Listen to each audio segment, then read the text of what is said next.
What's going on YouTube? So in the world of three-row SUVs, the Toyota Highlander is certainly one of the most recognizable nameplates. But with the new Grand Highlander out, is this regular Highlander still a good choice? Well, that's what we're going to find out today.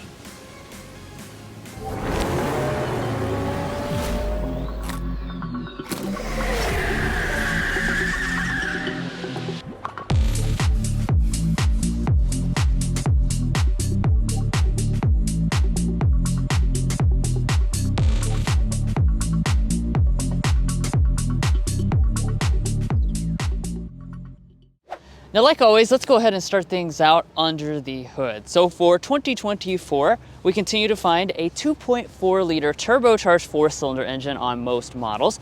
This is making 265 horsepower and 310 pound-feet of torque.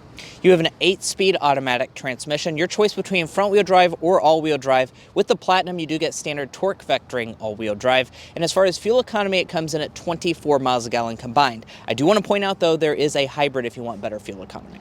Absolutely, and we plan on talking about all this stuff more extensively in the test drive that's coming up later on in this review. While we're on that test drive, we're gonna do things like get our signature sound level readings so that you can compare how quiet this Highlander Platinum is to the competition at carconfections.com. But let's close up the hood and start out by taking a look at the exterior.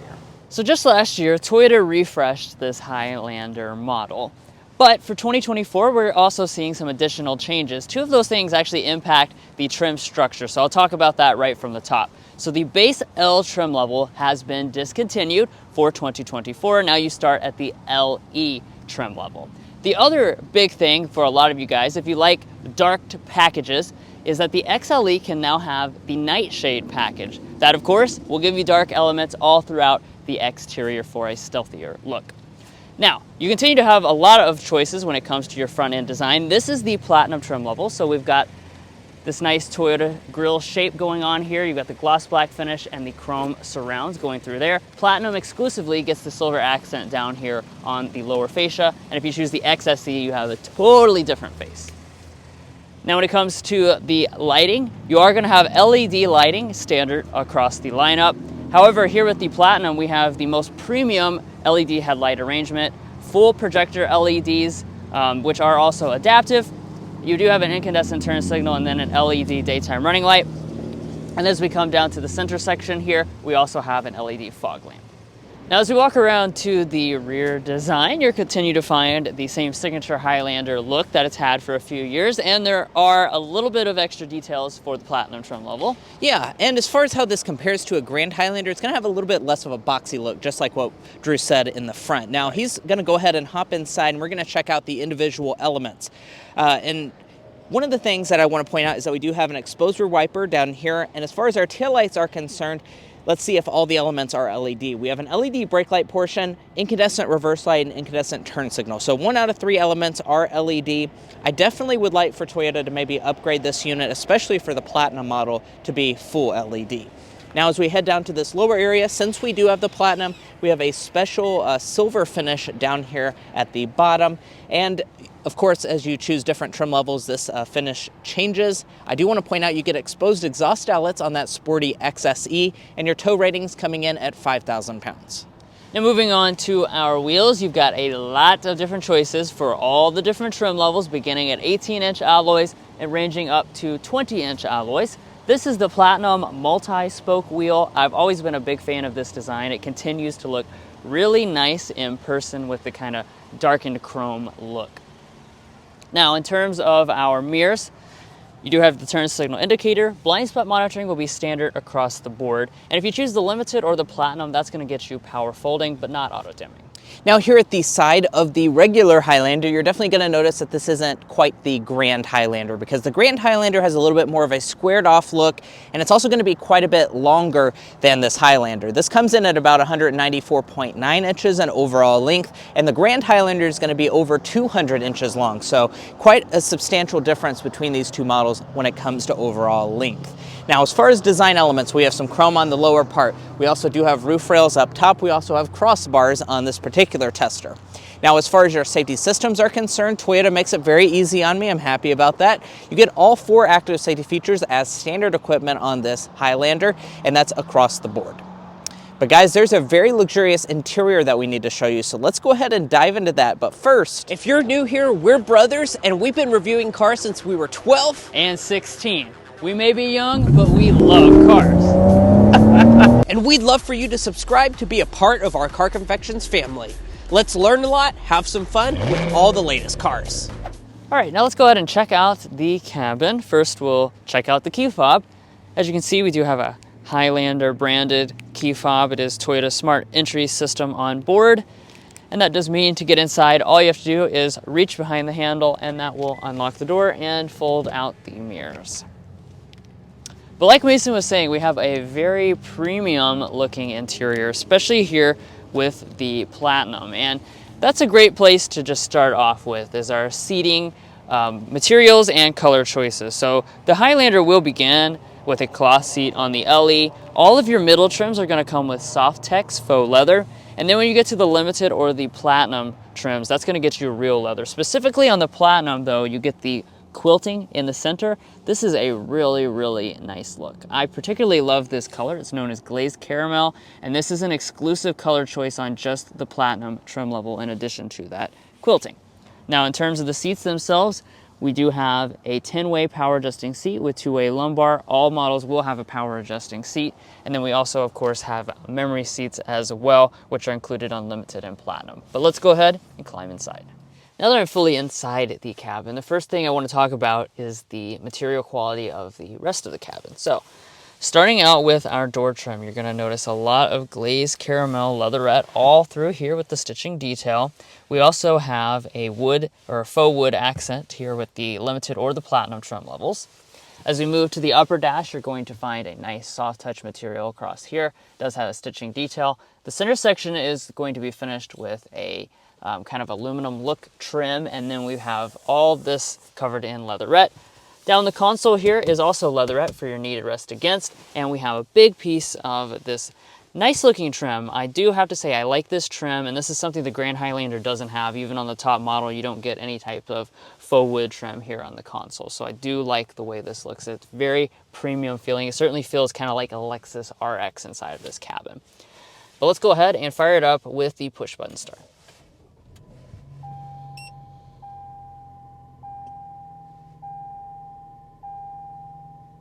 Now that we're fully fired up, let's zero in on the gauge cluster as the first kind of feature to talk about.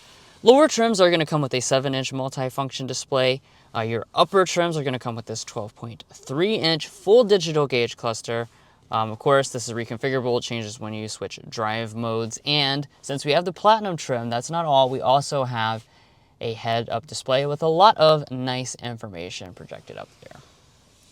Now, as we pull back to the steering wheel, of course, most models are going to have this nice leather wrap steering wheel. It is going to be manual tilt and telescoping across all the trim levels, and steering wheel heating will be on both the Limited and Platinum as standard features. Just one little thing I want to point out is the fact that it's actually heated just on the side, so from here to here, and not on the top and bottom. Now, let's talk about interior storage, because this is still a family SUV after all, and it's still very practical as well. So, let's open up the console here. It continues to have that kind of sliding console, and you'll notice there's a lot of donuts in there, and there's actually one donut that's over here in the cup holder. Why is that so? Well, that's because we like to do the Car Confections donut test, and this car almost got 24 donuts, 24 donuts inside of this console. This thing is deep, but it missed it by just one. Now, as we move on, you of course do have those two cup holders. You have a nice large area up here, rubber lined, USB ports. Toyota does a lot of cool storage solutions in here because we do have a shelf with a wireless phone charging pad, and then on the passenger side, you have another shelf which is still lined in the perforated leather. We also continue to find a nice traditional style shifter. Feels nice in the hand. You can bump to the left if you want to shift manually, but there aren't any paddle shifters on the steering wheel for the Platinum. And then when we go into reverse, you're going to find a 360-degree camera system here with the Platinum trim level. As you can see, you get the nice overhead view. This is also one of the things that was upgraded last year to kind of give you the latest resolution, just like the Lexus products. And then, of course, you do also have an electronic parking brake, which automatically engages when you go into park, as well as brake hold. Down this area, you also have some of your drive mode controls as well as some off-road modes. This does also come with hill descent control if you choose to go off-road in your Highlander. Now, as we rise above here, the next place we come to are our climate controls. 3-zone climate is going to be standard across the Highlander lineup. And I do like that Toyota includes all the nice physical controls here. So we can very easily adjust the temperatures right here with these knobs. One thing I point out in the Grand Highlander is the fact that there's a matte finish, but this does have a nice piano finish, which I think looks a little bit more premium than in that model. We also have 3-stage heated seats, which you get once you get to the XLE trim level, and then getting to the limited trim level will unlock the 3-stage ventilated seats. Another thing we have a physical control for is our audio systems. So there's going to be some different audio choices on the trim levels, of course, but we have the 11-speaker JBL premium sound system, and let's sample it out.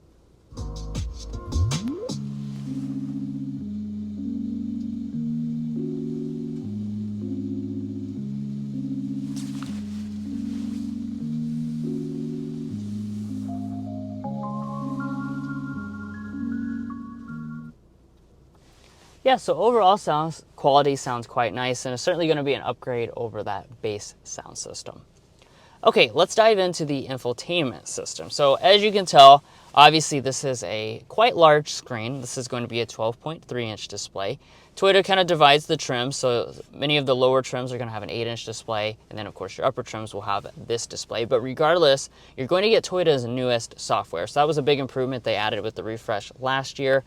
And as you can see, everything's going to be nice and responsive. We also do have the built-in navigation once you actually activate it, of course. And importantly, you have wireless Android Auto and wireless Apple CarPlay abilities. Now, with the Platinum trim level, as we rise above, you're going to notice we have this special digital camera rear view mirror, but many models will also have the auto dimming and home link remotes as well. And then up top, we have the very nice full panoramic sunroof. As you can see, this is a very large piece of glass, and importantly, the front panel does open up. All right, so let's go ahead and dive into this Highlander's rear seat and see what you get. Now, as far as the overall legroom figures, I do want to just go ahead and hit that first because this is a family vehicle first and foremost. We're sitting at about 41 inches of legroom, 39.4 inches of headroom.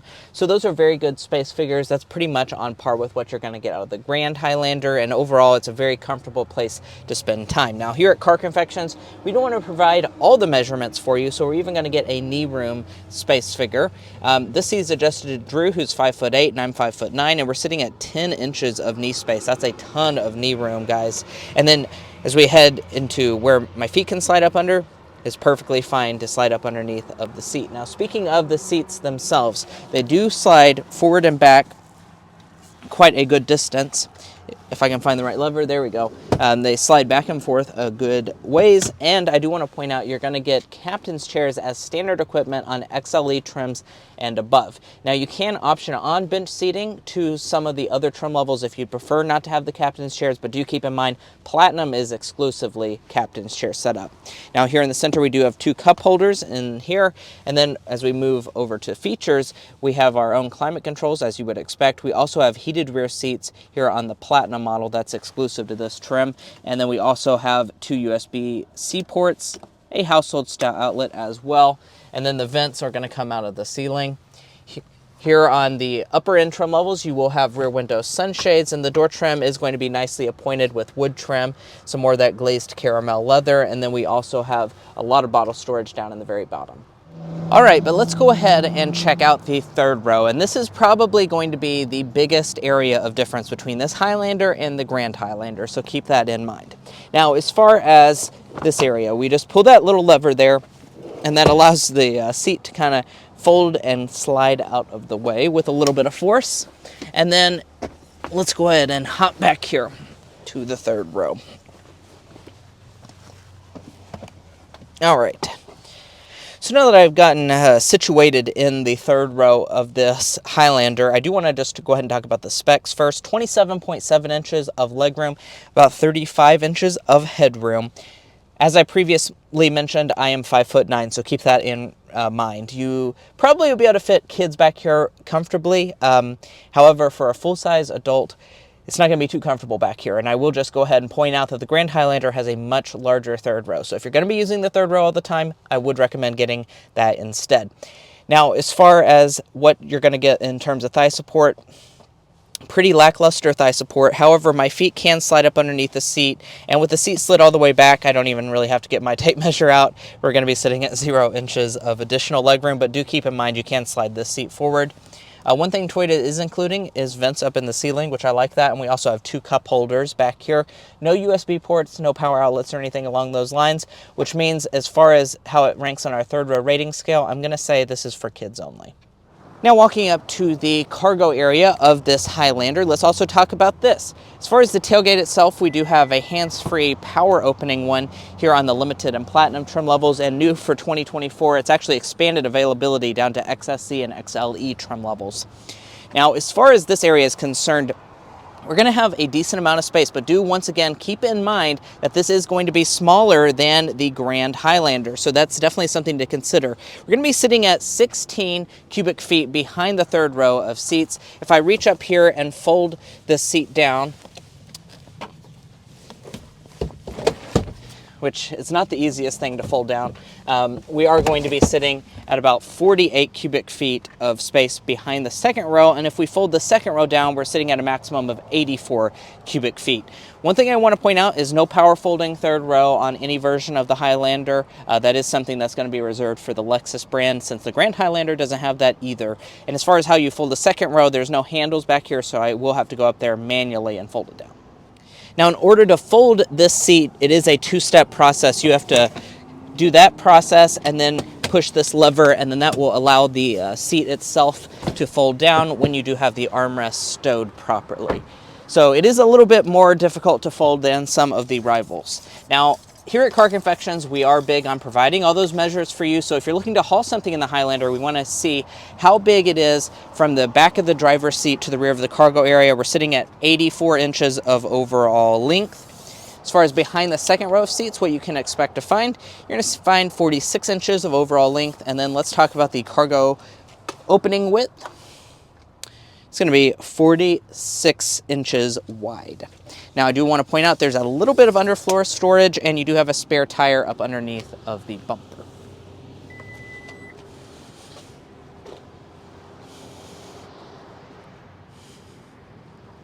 Well, guys, here we are behind the wheel of the 2024 Toyota Highlander, and in this test drive, we're going to be talking about quite a few different things, as you can see on the screen right now, including getting that sound level reading that we were talking about earlier to see if this is basically a Lexus Toyota when it comes to how quiet the cabin is. But first, we want to go ahead and start with a hard acceleration and show you what's under the hood.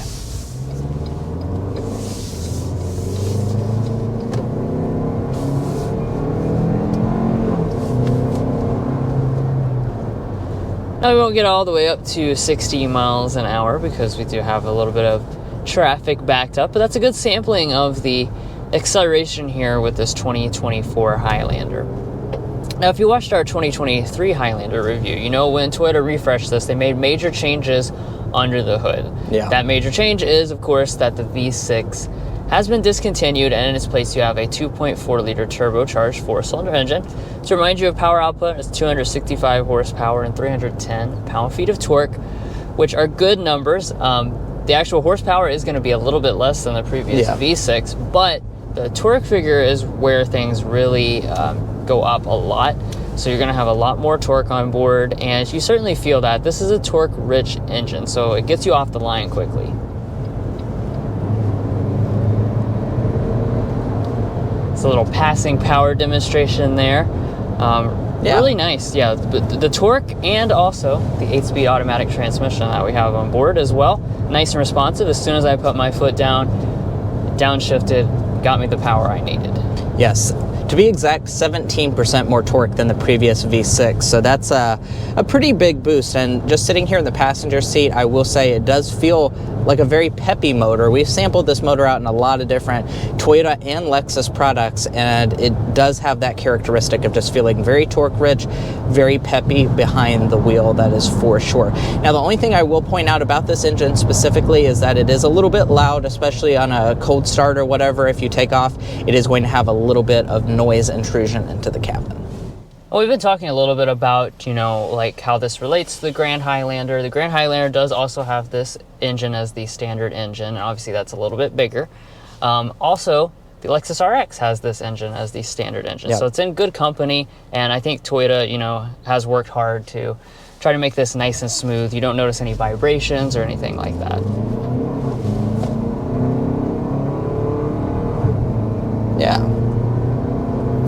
Now, of course, as we mentioned at the spec dump, there is also a hybrid version of this Highlander, so if you want to choose that, we will be covering that in a separate review, so keep that in mind. But the hybrid is going to get the best fuel economy in the lineup, as you would expect, and that is going to have 243 horsepower, so definitely a little bit less power if you choose the hybrid, and it's also going to have an ECVT as opposed to the 8-speed automatic, but that's just going to be the sacrifice you have to make to get that better fuel economy. It is worth noting, no hybrid max powertrain here on the regular Highlander. You will have to get the Grand Highlander if you want that hybrid max.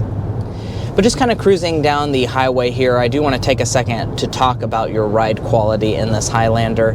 The Highlander is one of those vehicles, every single time I get inside of it, it just has that premium ride characteristic that I'm looking for in a family SUV like this. I think it rides phenomenally. Compared to the Grand Highlander, I think they're going to ride very similar to one another, and here in this Platinum model, it really does feel like a Lexus through and through, and that is translates to your ride quality. When you hit a bump, it does a fantastic job of soaking it up. I think these seats are incredibly comfortable as well, so I really have zero complaints when it comes to that aspect of this vehicle. That's a good. Oh yeah, I was jumping in a little bit there, but I was also going to say, in addition to the comfortable ride quality, I think this feels a little bit more maneuverable than the Grand Highlander. You do, of course, have a little bit less length overall, but I think in the chassis tuning, this feels a little bit sportier, dare I say. And let's go ahead and dive into the fuel economy of this Highlander. So if you choose the regular setup, which is the 2.4 turbo, you're going to be coming in at 25 or 24 miles a gallon combined, depending on if you choose front-wheel drive or all-wheel drive. And since we are talking about front-wheel drive and all-wheel drive, I do want to point out you get front-wheel drive as standard across all of the trim levels, and if you get the LE through the XLE, it's just going to be a traditional all-wheel drive setup. However, if you choose the XSE through the Platinum trim levels, that will be a special torque vectoring all-wheel drive setup. All right, now we're speeding up to 55 miles an hour so we can get our signature sound level reading in Kentucky here. We'll make sure fan speed is on 1.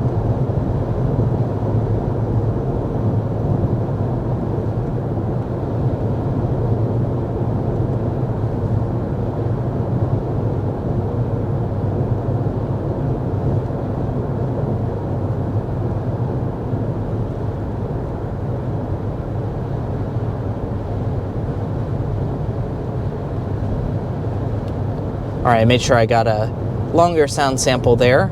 59.9 decibels is our official Car Confections sound level reading for the 24 Highlander Platinum. That's a pretty good sound level reading, but we don't have to sit here and guess because we can go to carconfections.com/sound level readings and we can check and see how this Highlander compares to a lot of its main rivals. Now, as far as how that reading relates to its competitive set, that is going to be on the higher end and actually higher than some of the previous Highlanders that we've tested out. The only thing I will say is that this particular model does have the crossbars attached, and that a lot of times can add a lot of wind noise, so do keep that in mind. When you choose to add that feature, it probably will add a lot of additional noise into the cabin. And let's go ahead and dive into our airball and slam dunk, which is our favorite element, our least favorite element about this Highlander. Drew, do you want to kick us off with the slam dunk? Yeah, the slam dunk is quite simply the Lexus level cabin. I mean, it really is excellent in terms of luxury with this Platinum especially, because you just have a lot of nice things around throughout this cabin, as we mentioned earlier. Yeah, and I will even point out it is a little bit of a level up above the Grand Highlander as well. Now, as far as the airball, it's just going to be the third row and some of the elements that go along with that. We really just wish it had a little bit of a bigger third row. Now, Toyota will happily sell you the Grand Highlander if the third row is your priority, but we do just want to point out that this Highlander does have a pretty small third row, and it's also not the easiest thing to like fold and move around. So some of the practicality elements when it comes to the third row could be improved upon. And lastly, in terms of the warranty, I do want to point out Toyota has a 3-year, 36,000 mile basic warranty, a 5-year, 60,000 mile powertrain warranty. Additionally, you get 2 years and 25,000 miles of complimentary maintenance. And let's talk pricing. Now, do keep in mind for 2024, since we eliminated that base trim, the base price for all Highlanders is going up this year. So we're going to start at $39,120 with an LE front wheel drive. As we go up the trim structure, of course, it adds quite a bit of cost. The Platinum's $49,575 with front drive. And then as far as this model, we're Platinum all-wheel drive, $51,500. And then once we add in Destination of $13,995, we're sitting at $54,408. Now, one thing I want to talk about in terms of how much this costs different than the Grand Highlander, it's only going to be about $2,000 difference between this Platinum Highlander and the Grand Highlander Platinum with the base engine setup. Now, you can get the Grand Highlander up to about 60 grand fully loaded, but equivalently equipped, it's only about a $2,000 difference. Now, I do also want to remind you guys, if you're looking to buy a Highlander or any new vehicle, to go to carconfections.com/newcarquotes. Now, why you do that is because we have a tool on our website that will connect you with local dealers in your area to get you the best price on your new vehicle. It's also going to give you access to invoice pricing information, which is a great tool for dealer negotiation. If you'd like to take advantage of that, a link is provided in our video description. And guys, that's where we're going to leave off on this in-depth review of the 2024 Toyota Highlander. If you enjoyed watching this video or found it helpful in your purchasing decisions, we would really appreciate it if you hit that subscribe button down below.